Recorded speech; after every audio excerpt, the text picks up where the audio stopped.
بسم اللہ الرحمن الرحیم۔ السلام علیکم۔ کسی گھر میں ایک عجیب و غریب ناگن رہتی تھی جو روزانہ سونے کا ایک انڈا دیا کرتی۔ گھر کا مالک مفت کی دولت ملنے پر بہت خوش تھا۔ اس نے گھر والوں کو تاکید کر رکھی تھی کہ وہ یہ بات کسی کو نہ بتائیں۔ کئی ماہ تک یہ سلسلہ یوں ہی چلتا رہا۔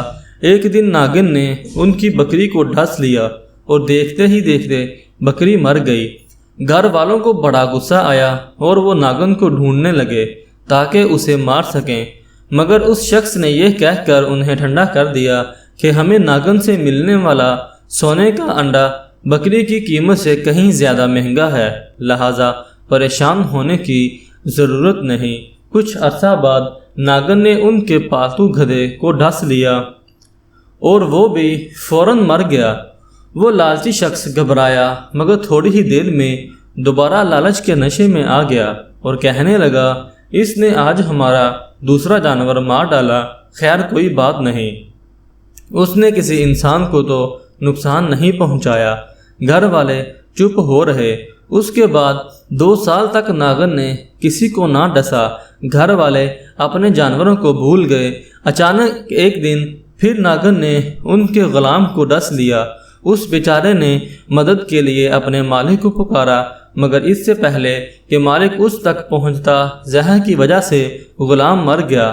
اب وہ لالچی شخص پریشان ہو کر کہنے لگا، اس ناگن کا زہر تو بہت خطرناک ہے، اس نے جس کو ڈسا وہ فوراً مر گیا، کہیں یہ میرے گھر والوں میں سے کسی کو نہ ڈس لے۔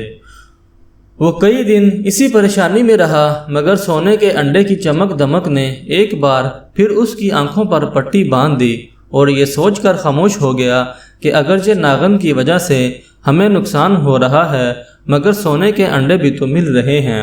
کچھ ہی دنوں بعد ناگن نے اس کے بیٹے کو ڈس لیا۔ فوراً ڈاکٹر کو بلایا گیا، لیکن وہ بھی کچھ نہ کر سکا اور اس کے بیٹے نے تڑپ تڑپ کر جان دے دی۔ جوان بیٹے کی موت میاں بیوی پر بجلی بند کر گری اور وہ شخص غصے میں آ کر کہنے لگا، اب میں اس ناگن کو زندہ نہیں چھوڑوں گا، مگر وہ ان کے ہاتھ نہ آئی۔ جب کافی عرصہ گزر گیا تو سونے کا انڈا نہ ملنے کی وجہ سے اس کی لالچی طبیعت میں بے چینی ہونے لگی۔ چنانچہ دونوں میاں بیوی ناگن کے بل کے پاس آئے، وہاں کی صفائی کی اور دھونی دے کر خوشبو مہکائی۔ حیرت انگیز طور پر وہ واپس آ گئی اور انہیں پھر سے سونے کا انڈا ملنے لگا۔ مال و دولت کی حرص نے انہیں اندھا کر دیا اور وہ اپنے بیٹے اور غلام کی موت کو بھول گئے۔ ایک دن ناگن نے اس کی زوجہ کو سوتے میں ڈس لیا۔ تھوڑی ہی دیر میں اس نے بھی دم توڑ دیا۔ اب وہ لالچی شخص اکیلا رہ گیا تو اس نے ناگن والی بات اپنے بھائیوں اور دوستوں کو بتائی۔ سب نے مشورہ دیا، تم نے بہت بڑی غلطی کی، اب بھی وقت ہے، سنبھل جاؤ اور جتنی جلدی ہو سکے اس خطرناک ناگن کو مار ڈالو۔ اپنے گھر آ کر وہ شخص ناگن کو مارنے کے لیے موقع طاق پر بیٹھ گیا۔ اچانک اسے ناگن کے بل کے قریب ایک قیمتی موتی نظر آیا، جسے دیکھ کر اس کی لالچی طبیعت خوش ہو گئی۔ دولت کی ہوس نے اسے سب کچھ بھلا دیا۔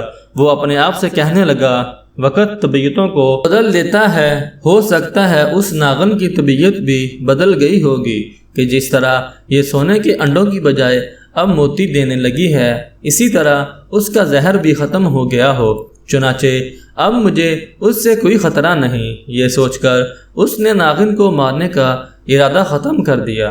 روزانہ ایک قیمتی موتی ملنے پر وہ لالچی شخص بہت خوش رہنے لگا اور ناگن کی پرانی دھوکہ بازی کو بھول گیا۔ ایک دن اس نے سارا سونا اور موتی برتن میں ڈالے اور اس پر سر رکھ کر سو گیا۔ اسی رات ناگن نے اسے بھی ڈس لیا۔ جب اس کی چیخیں بلند ہوئیں تو آس پاس کے لوگ وہاں پہنچ گئے اور اس سے کہنے لگے، تم نے اسے مارنے میں سستی کی اور لالچ میں آ کر اپنی جان داؤ پر لگا دی۔